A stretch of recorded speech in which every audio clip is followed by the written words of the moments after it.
This is the one with Battersea Power Station. Obviously. And more blimps. Because you can't have enough blimps. And a sexy maid's outfit. Ugh, yum. It's called Age of Steel. Here we go. We're still on our endless voyage, all through time and all through space. With Levine and Angels now, Daleks, Cybers, and dude, wow. Tennant, Smith and Eccleston, Gallifrey, where it all began. Doctor Who is cool again, that was Russell's master plan. Who back when? Reviewing all new Who there is. Who back when? Subscribe and rate on iTunes, please. Rose and Donna, Amy Pond, Rory, Mother and beyond. Join us on this odyssey, what other choice could there be than Who back when? Who back when? Hello and welcome to episode N020 of Who Back When, a Doctor Who podcast. I am Ponkin. And I am, as always, Nicolele. Are you always Nicolele? Yeah, actually no, not always like a Nicolele. And today we are reviewing The Age of Steel. Bom, bom, bom. Bing bong hey. Yeah, so where we left off in Rise of the Cybermen. Yeah. So let's jump in with a little bit, a bite-sized Who. I want to ask you a question first. I'm sorry.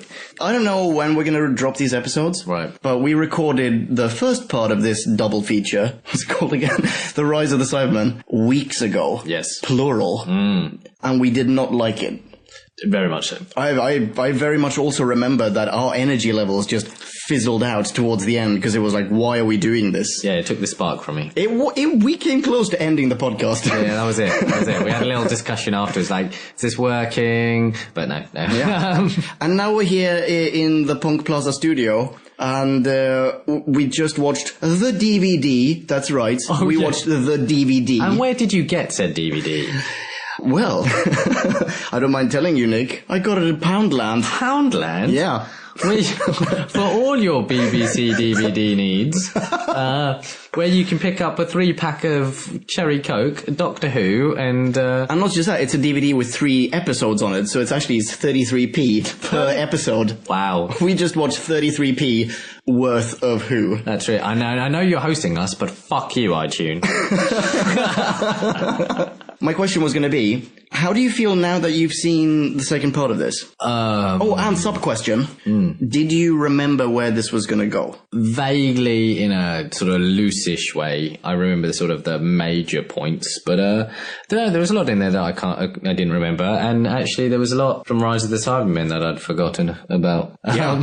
Oh yeah, no, same here. Yeah. No, do you know what? Actually, the resolution of this 2-parter is much more satisfying than the first part might lead you to believe. Agreed. Yeah. Yeah. But I want to save some of this for the actual review? Yeah, absolutely. Okay, you know what? Fair enough. Fine.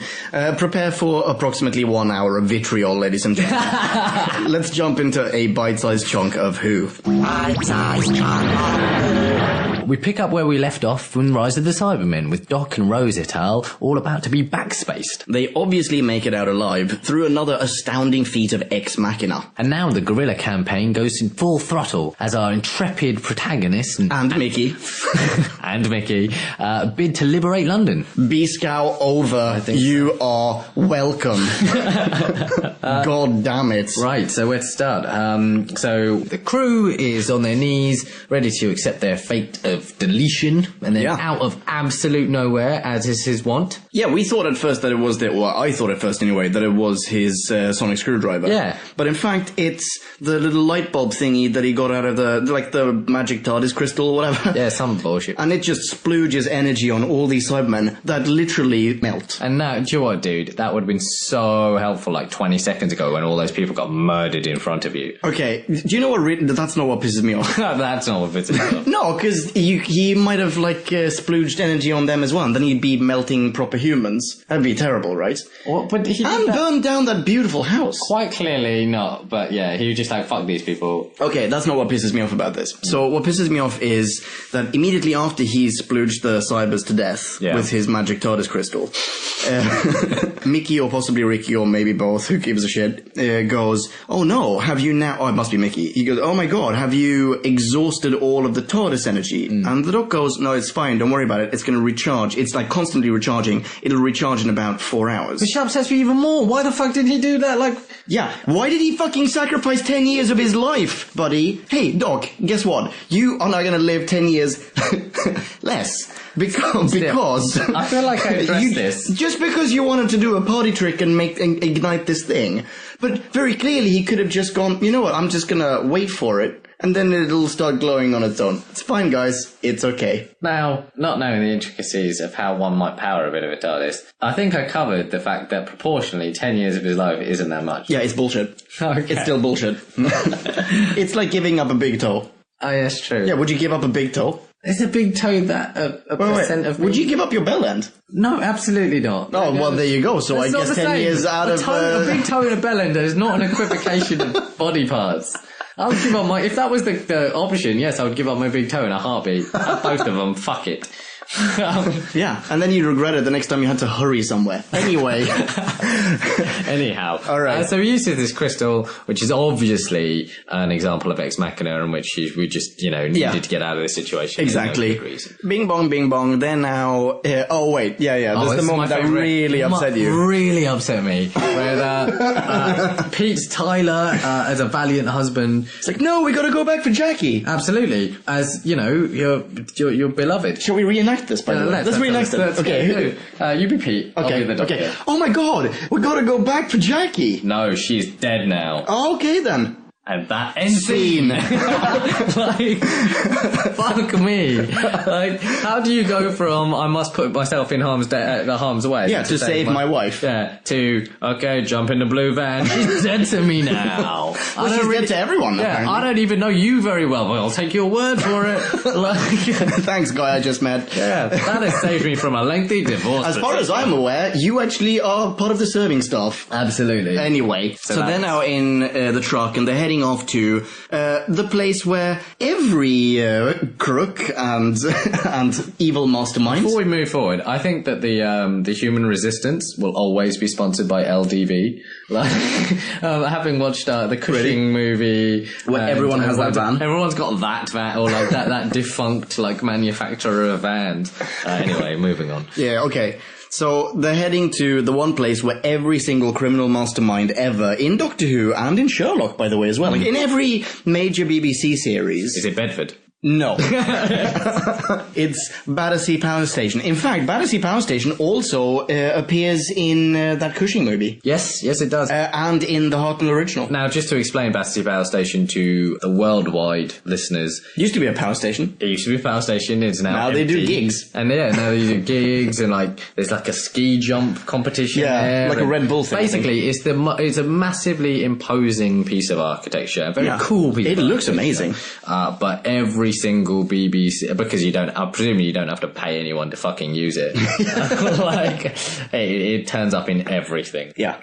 Anyway, whatever. So they're going there, obviously, because that's Lumic's headquarters, or like that's where he's turning people into Cybermen. And en route, Pete, alternate universe Pete, reveals that he is in fact secret agent Gemini, who's been spying on Lumic this whole time. Yeah, so I've got a few things. A, why pick the call sign Gemini, the twin of like... I think that makes perfect sense. Why does it make sense? There's only one of him. Okay, yes, alright. So it makes perfect sense because of how fucking dumb it is. So it is of no relevance to Pete Tyler's universe. It is only of relevance to the Who-universe. Alright. And is just sort of a little nudge at, yeah, he's the twin of the dude we met a few episodes ago, as opposed to, he's called the twin because he has a double identity or something. So the Pete we're supposed to illness it. He just like unilaterally picked the name Gemini, and we're supposed to have, like, he just accidentally happened upon it, even though it has this, like, great double meaning. He could have been called Janus. Yeah. That would have been, or Jano, or whatever it's called in English. It's like perfect. Yeah, no, Two-Face. Yeah. There you go. Let's call him a twin instead. Whatever. Whatever. They might as well have called him Parallel Clone. Anyway, So he's a secret agent, whatever, and ipso facto, a good guy. Yeah, so he's been feeding information through to what he thinks are like special forces or like some sort of trained resistance, but he's been feeding through the preachers who were introduced in the last episode as Ricky, Jake, and Mrs. Moore. And they're, we're led to believe up to this point, certainly in the last episode, up till this point, they're these crack team of like underground guerrilla fighters. Yeah. But they reveal themselves to be basically conspiracy theory nutters. Yeah, pretty much. I mean, correct conspiracy. Yeah. No, they're perfectly justified in their behaviour, but I mean, they're anything but professional. Instead of being London's most wanted, it's London's most wanted for parking tickets. Yeah. It's like, actually, I don't know, I know that's a fun joke, but London's most wanted exists. Like, there are a lot of violent crimes in the city. I have a really pertinent inquiry. Mm-hmm. So, Mrs. Moore, would you? Of course I would. Yeah, right. The good of humanity. We need to repopulate the planet. And she's got a sexy accent. She does. She's actually Welsh accents are amongst the sexy. Super sexy. Yes, absolutely. Very, very like a friendly accent. Yeah. Yeah. I won't do one. I shan't attempt one. Okay. But fair. Yeah. All right. So blah blah blah blah blah. Cut to Lumik, who is now issuing the order to cyber everyone. Yes, but no, he has a very specific. He's like, pick geographic location, the city of London. Right now, I don't know if you're listening, if you live in a city, he's taken over all of the UK. Well, right? I guess so. But like, if you live in a major metropolitan city, New York, Paris, whatever, you know that the boundaries are iffy. Yeah. Like, what the fuck does London mean exactly? I think it's anything with the London postcode. What's a London postcode? That basically means you could take the overground and then have to walk for half an hour and you'd still be in London. So all the E's, SW, so once you got to U, basically, once you got to Middlesex, you're fine. It's no longer London. You're fine. But the thing is that in Middlesex they also have cybers. So at some point, there's like one dude. At some point, it's like the rain. You can see cybers, but you aren't cybers. Yeah. Also, he has actually taken over the entire world, because, spoiler alert, we end this whole thing on Mickey and Jake wanting to go on a romantic getaway in Paris, where they also have cybers. Okay, maybe we just don't see all the orders. But he very clearly goes, we're just doing London, buddies. Or maybe he stepped up. Maybe it was like rapid prototyping. Maybe. Just but speaking of, we're definitely getting to rapid prototyping. But it got very upset for me. It was just like, London. It's like, the fuck does that mean? Tube map, M25, what do you mean? I don't have an answer for you, Nick. I do not have an answer for you. Okay, whatever. So, as he does this, everyone's Bluetooth headset earpod thingy starts beeping for no reason whatsoever, and they all start walking towards Battersea Power Station. And, as this happens, it doesn't really happen at the same time, but as it starts to happen, Crane, the old guy from the last episode, he plops his earpod out. Yes. And says, oh, no, you don't. Yeah, exactly. You're not going to take over my brain. And I'm assuming he also heads over to Battersea, but, like, he takes the, like, backstage entrance or whatever. Yeah. He goes to his office, essentially. Does not matter.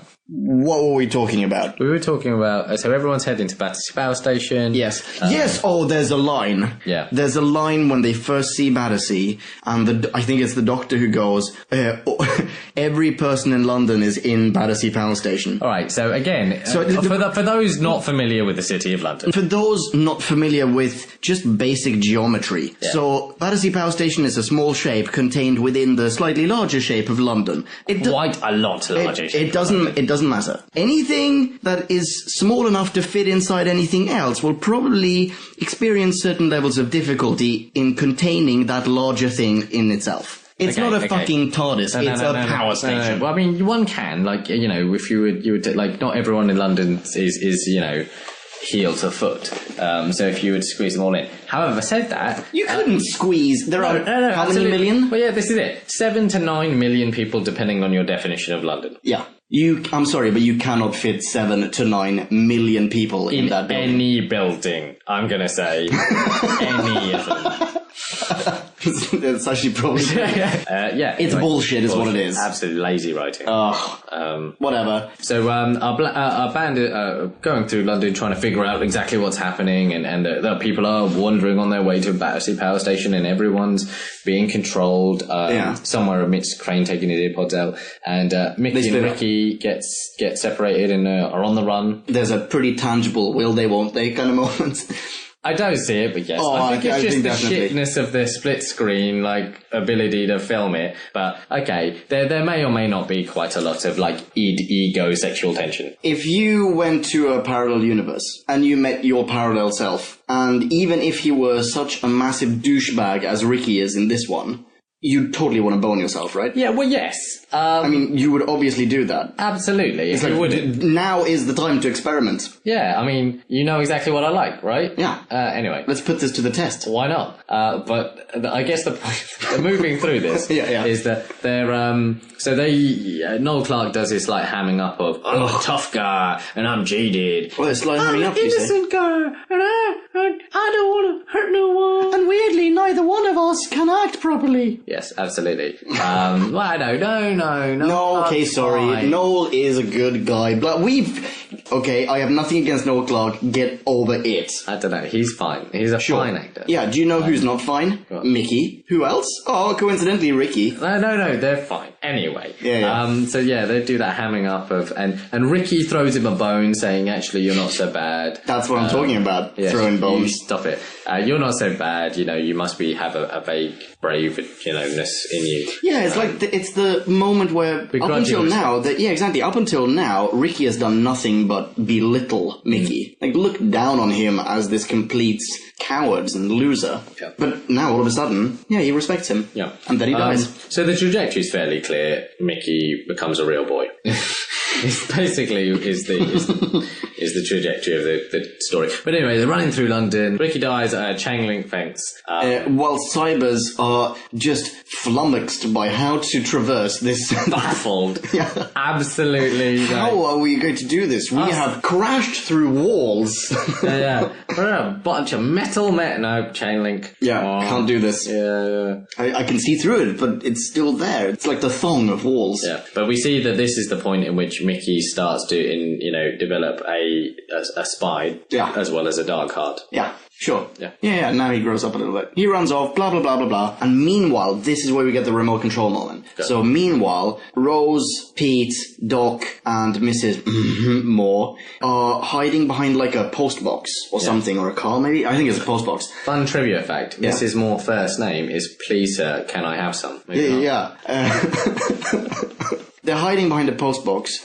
Cybers approach them. Like, I think maybe the cybers hear them or something. And the doctor takes his sonic screwdriver And goes, bleep bloop, bleep bloop. Exactly. And the cybers just walk off. And for a moment there I thought, oh, did he like turn on a car alarm or something? And now they're going to investigate? Point, because I don't think so. We mentioned this when we were watching. I think he reprograms them. Well, the thing is, there's quite clearly a thing that happened that the writers had an explanation for, in quote marks, but we we just got cut because it's like, that explanation is too stupid even for our viewers. Or possibly we don't have time. Yeah. Something like that. We need to But it allow was just for a commercial He just break. went bleep bloop and then they just fucked off. And it was like, what did you do? Surely you could have done this every time you encountered Cyberman. I was really looking forward to the explanation so I could rip the shit out of it on this podcast. But it didn't come. They were just like, nah, fuck you guys. Yeah. Because why wouldn't you do whatever you just did? To everyone. All the time. Instead of tormenting the cybers, spoiler alert. Okay, we'll get to that as well. Blah, blah, blah, blah. Mickey returns, he rejoins the others, reveals that Ricky died, and now he and Jake,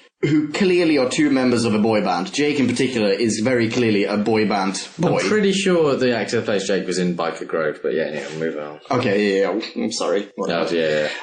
I'm English. I don't understand this. It doesn't matter. He looks like he looks like the guy who tries to be the bad boy in a boy band. Yes. These two now run off in one direction and everyone else goes in another direction. Walk off in one direction. Completely unintentional. Oh, on the same day that poor old Zane left us. Oh, yeah, I know. Yeah, exactly. To put this into a cultural context for you guys. Yeah, I'm so old. Also I had today- to look up who that guy was. Yeah, I know, same here. Yeah. I saw Darren Brown tweeted about him. I was like, who the fuck is this dude? Yeah, also to put this into a cultural context, today, 10 years ago since since the episode Rose, right? Yes, Since the Doctor Who revival. Absolutely. Which is... Oh, let's raise a beaker. Let's. You'll hear this clink. Sorry about that. Yeah, and what a lot of fun we've had in 10 years. Yeah. Cool. Quite a fair bit. Yep. So, okay, well, they run off in NSYNC. Yep. And the others head off to Battersea, and there they also split up. And the plan is now, Doc and Mrs. Please Can I Have Some More, they're gonna go down into, like, the cooling tunnels underneath Battersea and, like, infiltrate it from below. And Bros and Pete are gonna put in fake earpods and go into the actual plant. Pretending to be... The plan is no clearer than that. Yeah. It's like, we're just gonna get in there and do... stage 2. Shut up! And then Mickey and Jake. Actually, rewind a little bit. When Ricky is revealed to have bought the farm, there's sort of a tender or fraught moment with Jake where, he turns up. It's like, who are you? Are you Ricky? Are you Mickey? And, Rose said, you're Mickey, aren't you? And there was a split second where I really thought the writer would be like, he'd go, I'm Ricky, and he'd just assume his new thought the exact same thing. Bad fucking ass. I thought the exact same thing. But he didn't. And that would have been the better move. Then we would have had a separate scene where Rose mourns him, and probably mourns him, like, expresses her mourning to what she thinks is Ricky. Yes. Right? Which would have been amazing. So hard. And he just keeps a poker face. Oh, ladies and gentlemen, podcast now, we are rewriting the serial right now. That should have been way better. And then they have this tender goodbye, and new Ricky now can say something like, I think I see what he saw in you. I think I understand what he saw in you. Rose would know somehow that she was speaking to the person, like, there'd be some ambiguity. That there would be a line there would be something along the lines of, I see a lot of him in you. Yeah. And then, oh, holy shit, dude. That'd be so much better. Oh, where were we when they were penning the script? I have no idea. God damn it. Yeah, anyway. So that, I just thought that was pertinent to mention. Yeah.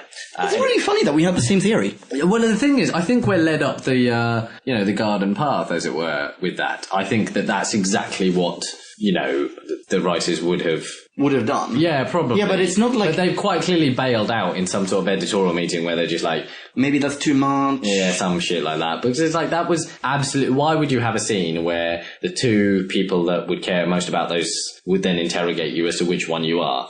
It's because at that point he has a crossroads, he has a choice, he could pick. Yeah. Oh, he definitely can. And we're told that. Like, he could have just turned up and went, Ricky died. Yeah. Look at it. That could have been fine. But...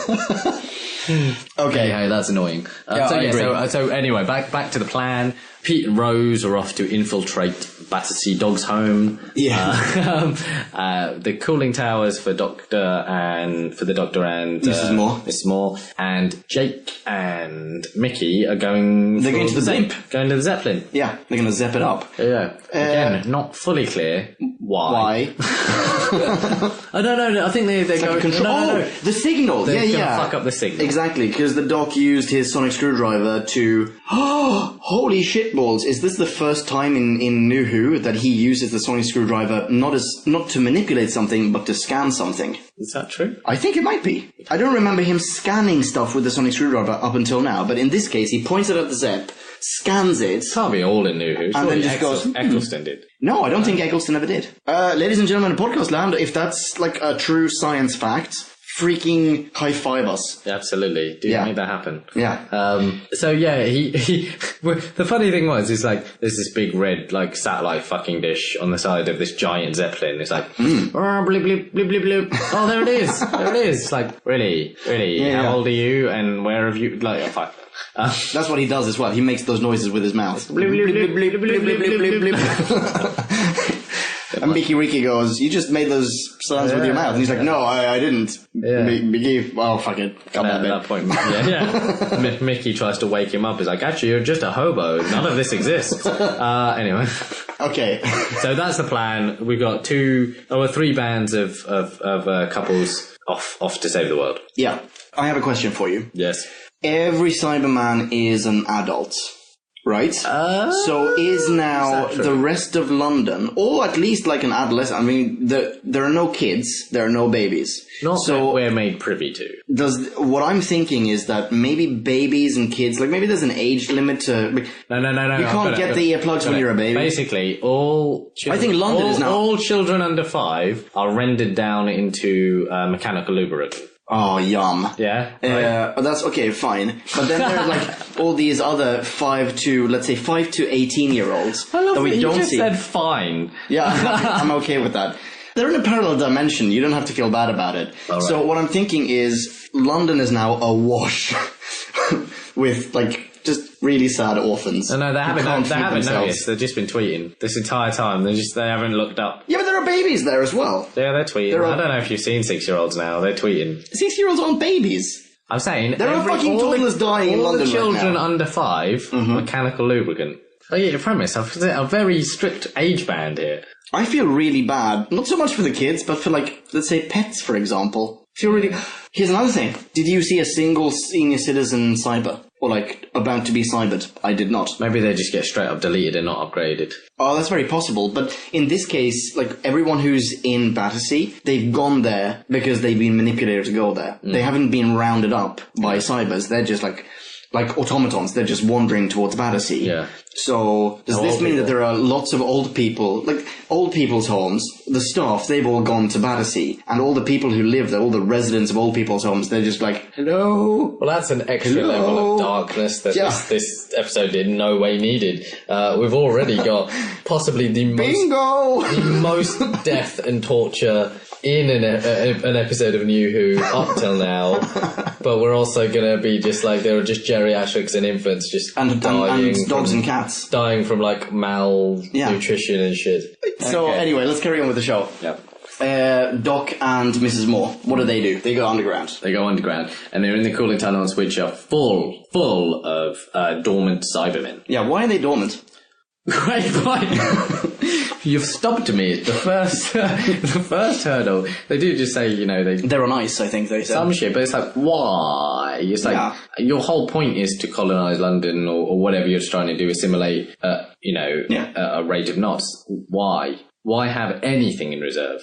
Yeah, it makes zero sense. Anyway, they have. Yeah. They have. So they walk through this tunnel, blah, blah, blah, blah, blah, and they encounter... Actually, they kill one Cyberman. She throws, an EMP on him. Yeah. Well, they call it an electromagnetic bomb, but it's an EMP, right? It is, yeah. Shuts it down, but not quite. It's still alive. And Doc opens it up, and we find that they have an emotion... What was it? I don't know. We got one Alphix. It's got a nervous system. Yeah, but there's no flesh in there. It is all machine and, an artificial nervous system. Yeah, something like So this is not a human being wearing iron and, or steel. It's a brain. It's a brain inside a robot, right? Yeah, kind of. Which goes... Well, I mean, no, that's exactly what it is. They're just brains. This is why they all look the same. They all are the same height and whatever. It's all the same mechanical body, but with different brains inside, right? Which goes against what we've seen in later versions of Cybermen. Like, Danny Pink, very recently, we saw... he was inside a metal suit, basically. One iteration of Cybermen doesn't mean that they're all exactly as in... No, that's true. They've had upgrades, they've done other things, maybe they had a product redesigned at some point. They just thought, nah, fuck it, we're going to have full people. This time, pastels. Yeah, absolutely. We're going for the, the iCyberman 6C. Cyberman Mini. Yeah, absolutely. Okay. Alright, anyway. So they disable the thing, find that there's a chip in there that, inhibits emotions or something. Yeah. And it is now broken. And for that reason, the brain inside the Cyberman is undergoing such tremendous psychological torment. Yes, yeah. In fact, it's again another very sad moment where it's terrible. The brain was of a young woman that was on the eve of her wedding night. Yeah, which is fucking distressing, right? Yeah, it's awful. But she doesn't know what's going on. Well, I mean, so more to this. The doctor puts her out of her misery. Yeah, right. So a bit of euthanasia there. Yeah. Which usually he wrangles over those sort of decisions. Not in this one. Euthanasia brought to you by the BBC. Motherfucker, yeah. You're done. And then Mrs. Moore dies from an unsuspected cyber attack. Yeah. They realise Doc's an alien and take him away. Yeah. While he's being taken away, coincidentally, Rose and Pete are going to be taken away as well, because they're now inside the actual factory. Yeah, they were inside the factory and showed some emotion or something to that effect, because they were confronted by the Cyberman that is now Jackie, or was Jackie. Yeah, the Cyberwoman. Cyber person. That was Jackie. You sexist. You're sexist.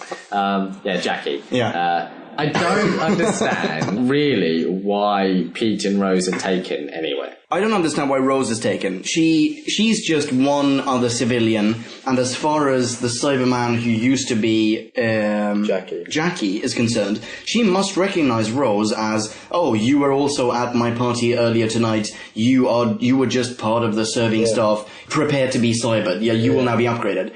The other person, Pete, I get that because he was like the right-hand man of their leader. So I get that they want to bring him aside and maybe he gets a special metal suit or whatever. Yeah. But it's alloys or something. Yeah. It's like a sunroof. Or maybe he gets to keep a little bit more of his personality. I mean, they turn their own leader into a cyber. Yeah. But he gets to keep his full personality. Yeah, well, so much bullshit about this is that at some point in the episode, we're told that they have like a hive mind. Yeah. That they say to Lumic, we all think the same. Yeah. We're all the same. But they quite clearly have a conversation with each other. Yeah. Yeah, bullshit. Yeah, and not just that, like, yes, they have conversations with each other, but while Doc and Mrs. Moore were walking through the tunnel, there was a trip wire or like a laser or whatever. One cyber sees them, and instead of just every cyber suddenly knowing that they're there, he uses a computer. He is a computer. Yeah. He is a fucking cybernetic organism. Right. He uses a computer to contact other cybernetic organisms who then subsequently go up to a screen and look at the screen. But there's also a chain of command there. One says to the other, you do this, and it's like, it's bizarre. It's very clearly not a hive mind. Yeah. That was just something they popped in there because it was very, like, it's Borg inspired. Yeah. Alright, so what's next? So at that point, we're back with Mickey and Jake in the blimp. Oh, yeah. Yeah. So they've chloroformed their way into the... chloroformed everyone in their way into the Zeppelin. Oh, I have a question. Oh, shit, I'm sorry, I'm cutting you off. Alright, the reason they chloroform the guards who are there guarding the Zep is that those guards have not been cybered. They are humans. Here's a question for you. Why isn't it being guarded by Cybermen? Why aren't these guards walking off to the factory to be turned into Cybermen? There is no explanation except that the writers went, how are we going to get them into the Zep? Chloroform. Chloroform doesn't work on cybers. Oh, you know what? No one's going to notice. Or she's like, there are humans. Why aren't they guarded by Cybermen? Because... Shut up. That's why. That's Russell T. Davis's answer to fucking everything. Yeah. And anyway, okay, so then now, very good point. That's stupid. Sorry to have interrupted you there. So stupid. Anyway, they chloroform their way maybe they're just like 4 willing participants into the Zeppelin, and they see what is supposed to be a defunct Cyberman.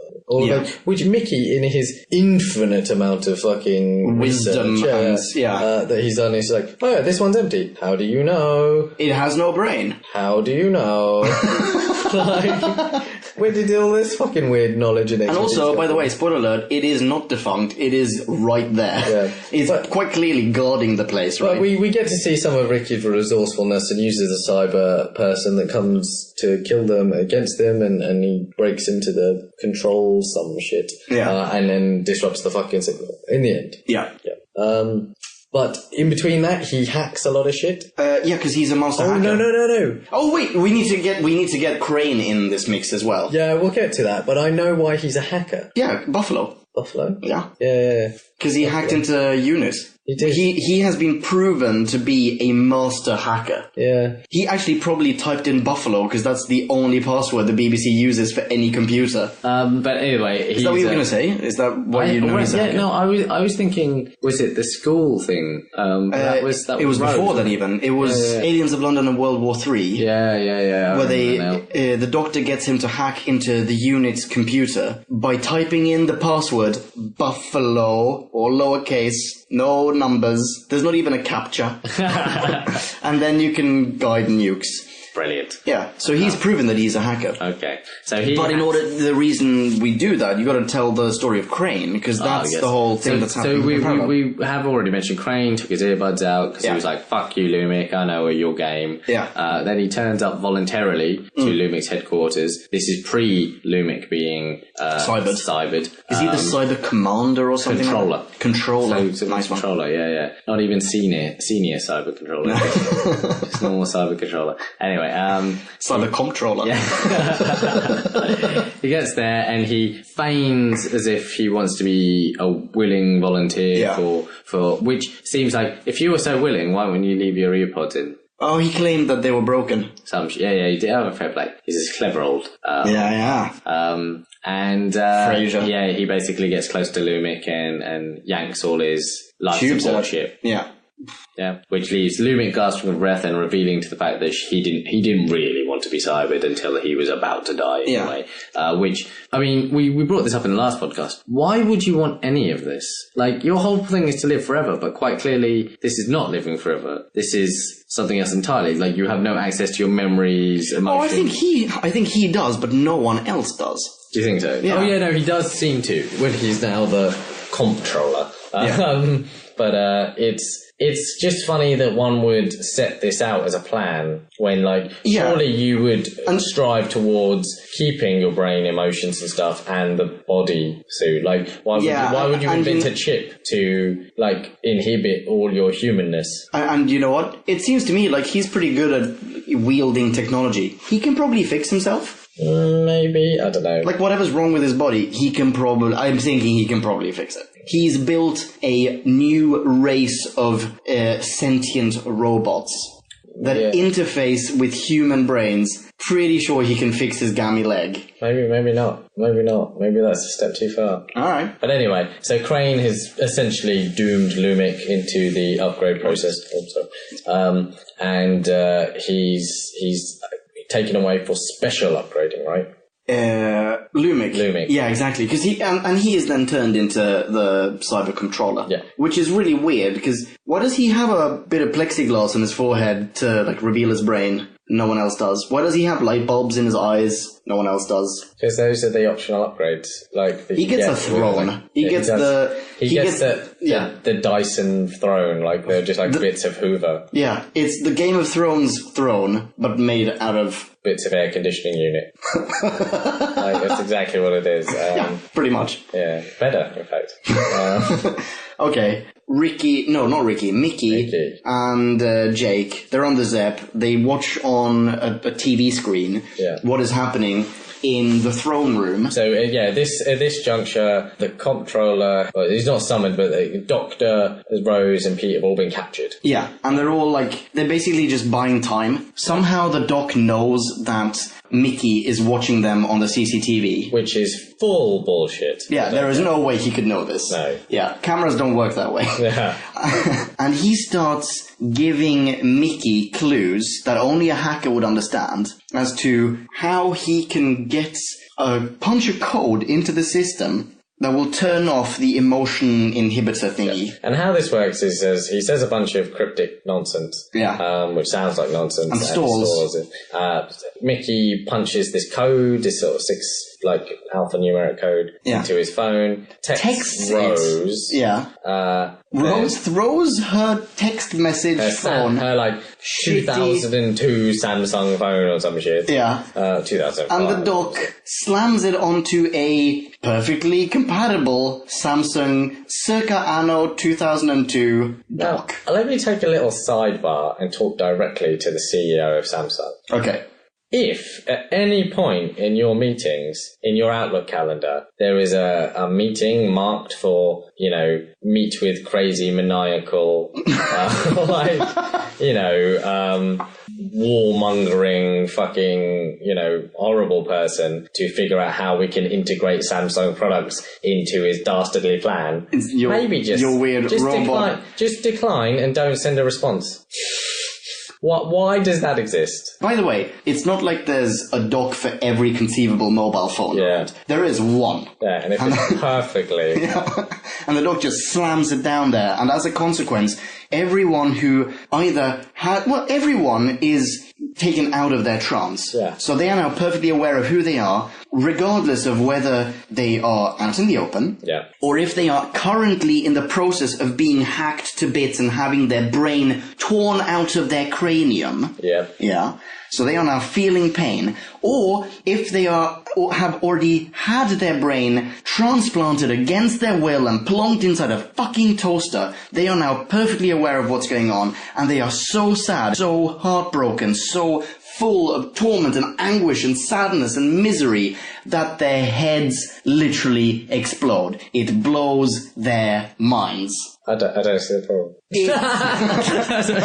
It's so fucked up as an idea. It's so horrific. And he doesn't anguish about it at all. In fact, he delights in slamming the Samsung phone. Oh, very much so. Yeah. And we were saying as well, I think you were saying this when we watched the episode. Yeah. We watched this just now, moments before we pressed record, ladies and gentlemen, that he literally just went, that's the only option we have. It's like you have literally explored no other options. Yeah. You know. You've heard one suggestion and you're just running with it. Just like, fuck these people, ha ha ha ha. So yeah, now they've saved the day. Let's just wrap this up. Saved the day by having tens of thousands of people torture themselves into oblivion. Yeah, and while they're doing that, while their heads are exploding left, right and centre, they run up to the roof, get picked up by the Zeppelin, by Mickey and Jack. In a slightly heroic moment for Mickey. Yeah, oh, definitely. And then Lumic suddenly is after them, and he reenacts the end of Die Hard 1 as he falls down onto Battersea. Yeah. Okay, quick question there. Go for it. So, Lumic, the cyber controller, is hanging on to Comptroller. The controller is hanging on to the rope ladder from the Zeppelin. Yes, facing, I know exactly what you're going to ask. Sonic screwdriver. Does it work on rope? Well, apparently it does.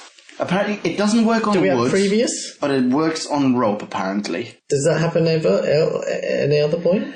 Because surely, not that I know. I mean, like, depending on the type of rope, it's just a bunch of twine, which is a bunch of, like... Well, frankly, I'm not entirely sure why it doesn't work on wood. It can cause vibrations in anything. Why couldn't it, like, shatter wood? But for some reason, it just cannot.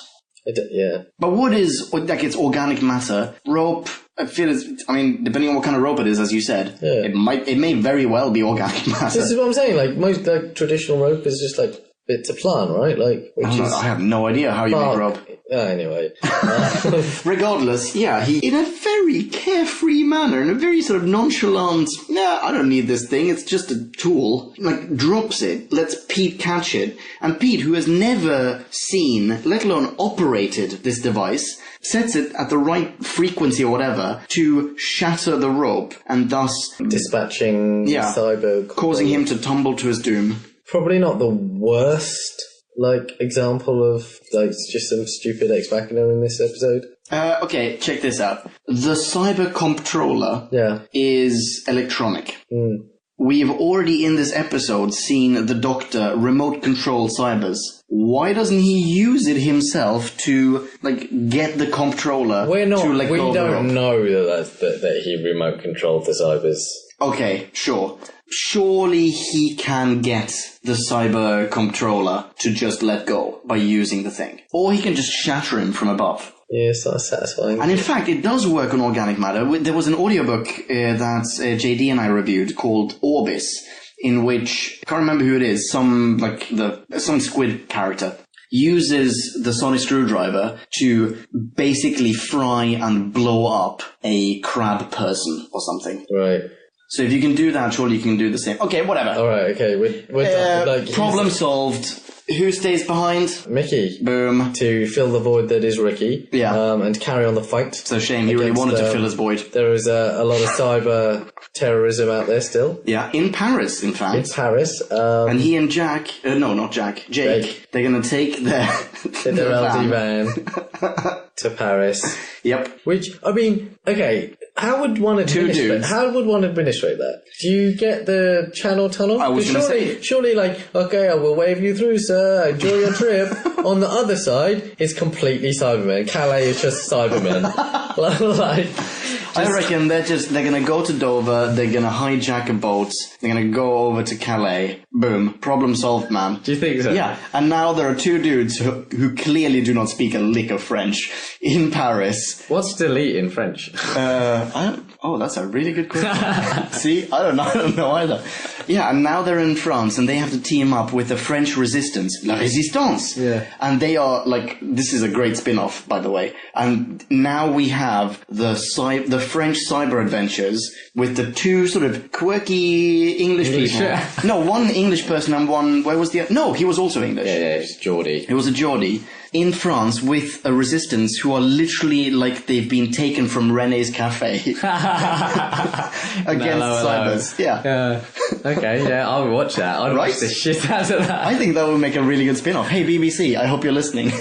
Copyrights. So they're off for a romantic getaway in Paris, which is cool. Yeah. And then the final scene of the episode, Rose and the Doctor, they materialize in our universe in Jackie's kitchen. No, not the final scene. Well, I want to go penultimate is Rose reveals herself you're right. Pete in a sort of cryptic fashion. Very important scene. As his daughter, and he basically freaks out and goes, I ain't got no babies. Like, you ain't get no check from me. I think mainly he's distressed. I mean, he just bails ASAP. Muy pronto, he just bails. And I think the main reason he does that is that up until now in this double episode, well, ever since he met her at the end of episode 1, he has done nothing but fantasize about eating her out. And now he realizes, holy shit, this is my parallel universe daughter. Oh, what's the time? Oh, I gotta go. I need to go wash my mouth out with soap because you have no idea what I've been thinking about. Inject my brain with soap. Please cyber me. Yeah. I'm not sure if that's true, but okay. We'll go with that. No. He's been thinking about munching down on his own daughter. As an operating theory, I'm willing to accommodate it. If you stop making noises, I'm willing My name is Pete. I'm willing to accommodate it as a theory. You're wearing... Oh my god, we didn't even point this out. She's been wearing her maid's outfit the entire time. I'm a fan. Obviously, Pete has been thinking about this. You stop. By the way, she was at the top of the ladder. Pete was at the very bottom. Every time he looks up, he is checking out his daughter's upskirt. He doesn't know. To him, it's just like, she's a maid, she's legal. Those are the two criterion, ladies and gentlemen, for sexual congress. But she's a maid, she's legal. Throw her in the back of the van. That's awful. That's genuinely awful. Anyway, why you got the whole van in? Oh yeah, van, obviously. It's been there. Anyway, boom. He fucks off. The Doctor and Rose head back to Jackie. There is a point as well where Mickey departs and they're like, we can't come back to see you because shut up. That's why. Because it's impossible to go to parallel universes except you're there now. You're literally there now. Not impossible. In fact, very much the opposite of impossible. Yeah. Terribly possible. Just because it's an accident doesn't mean it's impossible. Exactly. Anyway. Just makes it difficult. Whatever. They fuck off home and then, Rose finds her mum just making a brew. Yeah. And, obviously boom. It's a scene. Yeah. Very, very touching. Yeah. End of, what's this called again? Age of Steel. Age of Steel. Yeah. End of the double feature that is Rise of the Cybermen. That the review of which we basically slept through. Yeah. And Age of Steel, the concluding ridiculous collage of plot holes that we were very alert for. We really were, yeah. This time. I'm really proud of us. Yeah, I'm glad. Yeah. I really felt like destroying something today. Reviews. Go for it. All right. Where to start? It really did pick up for me. I don't know whether it's just my general countenance today or that the writing was better, but I really felt that the second episode of the two was much stronger. There were resolutions there for lots of things. So Mickey and Ricky. So Mickey becoming a real boy. Rose and finding a father. The Doctor didn't really have any character development. No. If anything, it was all very shallow from him. He was just like, fuck these people, do whatever, we're going home, peace out. It didn't really explore the darkness of the Doctor. And like I said, in later episodes, I'm pretty sure, and in fact in previous episodes, he wrangles over decisions like this more so. And actually, there was a really annoying trait in this episode specifically that he basically just kept pointing out that he's brilliant. Like, you're right. You're a genius, except I'm in the room, or I'm brilliant, or you shouldn't say that because I'll fuck you up. And it was just absolutely not backed up with, usually it goes, Doctor does something brilliant, says an arrogant thing about how brilliant he is. Except this time he just said about how brilliant he was multiple times, which again annoyed the shit out of me. And Tennant overacted a lot. Yeah, he did. We pointed this out every 5 minutes. Yeah, it was kind of. I have a question for you. Sorry to interrupt you. Do you remember what you gave the last episode? It was low. It certainly was low. I don't remember what I gave it. I want to give parity or 0.1 above or some shit. So let's go with a 1.9. Oh wow. Yeah. 1.9. Interesting. Okay, all right. My turn. I did not invest a lot of energy in the last episode's mini review, as in part 1 of this double feature. So I'll make a slightly greater effort this time around. I'm going to speak to something that you said a moment ago. You said there was no character development on the part of the Doctor, which is completely true. But on top of that, a lot of his behavior was uncharacteristic. We have the euthanasia scene, which I don't think... I didn't realize that was something I was going to say today. We have a scene in which the Doctor performs euthanasia on a Cyberman, which I completely agree with what he does in that scene, but it seems as though... He does it lightheartedly. Yeah, he really does. He's like, alright, fuck you. Boom, done, problem solved. There is zero remorse, zero sadness in his eyes, in his demeanor, when he dooms thousands of Cybermen. He does do, just to cut you off slightly, is that he does do twice in this episode. I'm so sorry. Sorry, I'm so sorry. And it's like, are you, mate? Like, just... Yeah, normally I actually do buy it. Normally when he says it, it's like, oh, well, that's his shtick. That's what he does, and I believe him. He empathizes with any living creature. Yeah. But... in this case, I don't buy it. No. I really don't. But that's a good point, saying, yeah, he definitely did do that. But I feel like he was uncharacteristic. As a parallel of the sorries, there's a great amount of sorries, I'm so sorries, in, what was the one in the 51st century with the hospital? What was that called? New Earth? New Earth, yes. So he looks at, when he opens it, I'm sorry, I'm so sorry. And then it's the same, sorry, I'm so sorry. Yeah. And I'd like to, but perhaps we could soundbite them back to back. Okay. Yeah. Oh, God damn it. Yeah, fine, I'll do that. Sorry. Are you so sorry? Okay. I'm sorry. I'm so sorry. I'm sorry. I'm so sorry. We have something that it has incredible potential for profundity. We meet Jackie Tyler pre and post being cybered. And that could have been turned into something incredibly interesting. Not just from the point of view of Jackie. Let's maybe have a little bit more interaction with her. But fine, when the BBC has elected to just let her disappear in the background and Pete actually goes, which one was it? Basically they all look the same. At that point, we don't really get to see him struggle with this. We don't really get to see Rose struggle with this. There is one single scene where they tell the Doctor, oh, by the way, we saw my mum and she's now a cyber. Holy fuck, I'm completely distraught. All right, off on adventures we go. Yeah. It's disparate. Their emotional reactions do not make sense. So I think that's just a missed opportunity in a way. Mickey is... I'm going to say it. I do not dislike him. Yay! Take that one to your fucking edit. You put that one on the CV, no? Put that on the cover of this DVD that I bought for £1. I do not dislike Mickey in half of this double feature. Ricky, however, is a complete toolbag, so I'm very pleased that he died. There are too many plot holes for me to fully appreciate this serial. Oh, hang on, here's one more missed opportunity. The Doctor makes an actual reference back to the 10th planet, which, by the way, ladies and gentlemen, is the next episode in Classic Who that we will be reviewing. Yes.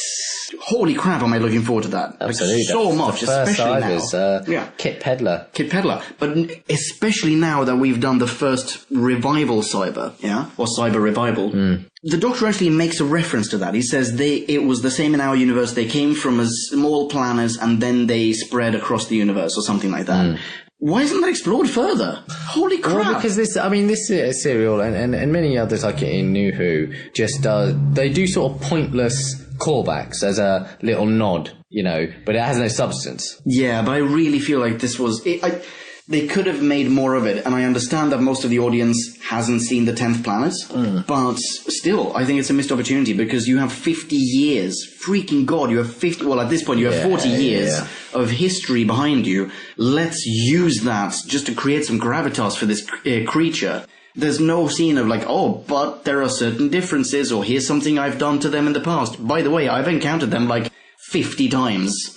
Here's how I've fixed it in the past. Nothing. Absolutely nothing. So I'm going to say it's better than the first one. I cannot remember what I gave the first one. But at this particular moment in time, I feel like giving this a 2.1. Oh, wow. Yeah. Yeah. That's a strong score. Yeah, it's more than it deserves, but I'm just really emotional about suddenly not disliking Mickey. Also, we're rid of Mickey. I will never have, well, not for a while now. I will not for a while need to tag Mickey in an episode. Yeah. Okay, so alright. Episode over, I guess. I guess so. Yeah. Ladies and gentlemen, yeah. Are you following Nick on Twitter? Are you, though? Actually, a lot of you probably are, but it's okay, I appreciate that. Oh, you're so full of yourself. If you're not, then you definitely should. He is at Nicolele. That's like ukulele, but with Nick. Yeah, yeah, I guess so. And in a reciprocal, in no way forced fashion. Fuck you. Are you following? Ponkin. Let's let JD sing it out for us. Ponken, Ponkin. Thanks, JD. Thanks. See, that's how you do it, with oomph. With with pizzazz. Chutzpah. Yes. In other words, and panache. Yeah, absolutely. What's another good word? Razzmatazz. Yes, excellent word. Okay. Catch us in the next episode. The next classic is going to be the first Cyberman, the 10th Planet. Yeah. Which you and I will be reviewing. Hell yeah. Hells yeah. I'm not going to have to do that as a solo. The next New Who adventure is going to be... What's it called? The Idiot Lantern. The Idiot Lantern? The Idiot Lantern. The Idiot's Which is Lantern. The Idiot's Lantern. Sorry. It's basically, it was a colonial, colloquial term for the TV. It was a Freudian slip. I think I grew up with it being called the Idiot Lantern. But yeah, anyway. And audio, as it has been for a while, the next one is going to be Wirren Dawn. We'll do that when JD returns to the show. Ladies and gentlemen, you have been a treat. Haven't you just? You just sat there so patiently whilst we rambled. Yeah, well, some of them have been driving. Haven't they? No, probably listening to us on their commutes. Little minx. Thank you so much for listening. Yep. Catch you next time. Rock on and ciao. No? Okay. Good. I think ciao is where we should leave. Okay. Grand. Boom. Kablamo! Did you enjoy the show? Then please do what the cosmos compels you to and spread the gospel of Who Back When. Tell your friends. Don't have any friends? No problemo. Tell some strangers. Like us on Facebook. That's facebook.com/Who Back When. All in one word. Are you on Google Plus? Then find us on Google Plus. That's plus Who Back When. And when you do, tell us why you're on Google Plus.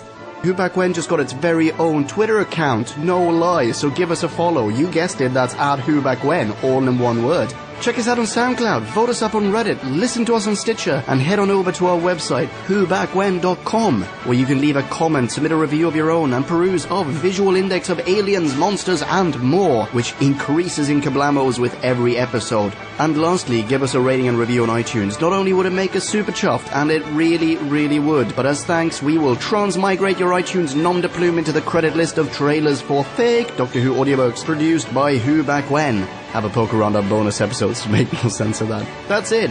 Rock on and be rad and excellent to each other. Catch your earballs in our next classic Who review, New Who review, or, still funny, Audio Who review. Ciao. Who Back When?